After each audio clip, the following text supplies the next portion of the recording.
Football 400 টাকায় দেখা যাবে বাংলাদেশ সিঙ্গাপুর এশিয়ান কাপ বাছাই ম্যাচ। টিকিট বিক্রি শুরু হবে শনিবার, কিনতে হবে অনলাইনে। বাফুফে ভবনে এক সংবাদ সম্মেলনে 10টি ক্যাটাগরির টিকিটের দাম ঘোষণা করেছে ফেডারেশনের কম্পিটিশন কমিটি। বিস্তারিত মালিক মাহমুদের রিপোর্টে। 2020 সালে সবশেষ ঢাকার জাতীয় স্টেডিয়ামে আন্তর্জাতিক ফুটবল ম্যাচ হয়েছিল। সংস্কারের প্রায় 4 বছর পর আবারও এই মাঠে গড়াচ্ছে আন্তর্জাতিক ফুটবল। আগামী 10 জুন সিঙ্গাপুরের বিপক্ষে এশিয়ান কাপ বাছাই ম্যাচ খেলবে বাংলাদেশ। তার আগে 4 জুন হবে ভুটানের বিপক্ষে প্রীতি ম্যাচ। সিঙ্গাপুরের বিপক্ষে বাংলাদেশের জার্সিতে ঘরের মাঠে অভিষেক হবে ইংল্যান্ডের হামজা চৌধুরীর। শুধু হামজা নয়, লাল সবুজ জার্সিতে অভিষেকের অপেক্ষায় কানাডা জাতীয় দলে খেলা সমিত সোম ও ইটালি প্রবাসী ফাহমুদুল ইসলাম।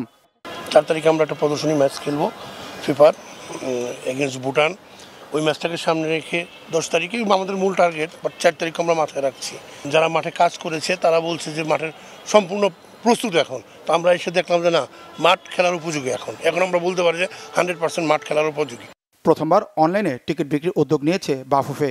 সিঙ্গাপুরের বিপক্ষে বাংলাদেশের ম্যাচে গ্যালারির টিকিট সর্বনিম্ন 400 ও ভিআইপি টিকিট সর্বোচ্চ 5000 টাকায় কিনতে পারবেন দর্শকরা। Hospitality box, VIP, club house ও গ্যালারির 10টি ক্যাটাগরিতে আনুষ্ঠানিকভাবে টিকিটের মূল্য ঘোষণা করেছে ফেডারেশনের কম্পিটিশন কমিটি। অনলাইন প্ল্যাটফর্ম টিকিফাইয়ে পাওয়া যাবে ম্যাচ টিকিট। যে কোনো ব্যক্তি তার জাতীয় পরিচয়পত্র দিয়ে টিকিফাই ওয়েবসাইটে গিয়ে সর্বোচ্চ 5টি টিকিট কিনতে পারবেন। এছাড়া অনলাইনে 4 জুন ভুটানের বিপক্ষে প্রীতি ম্যাচের টিকিটও কাটা যাবে। এই ম্যাচে গ্যালারি টিকিটের মূল্য নির্ধারণ করা হয়েছে 200 টাকা। ঢাকা স্টেডিয়ামে সাধারণ দর্শকদের জন্য থাকবে 18,300 টিকিট। 2 ম্যাচেই একটা বড় অংশের টিকিট সৌজন্য হিসেবে দেওয়া হবে ফুটবল সহযোগীদের। মানিক মাহমুদ, বাংলা ভিশন, ঢাকা।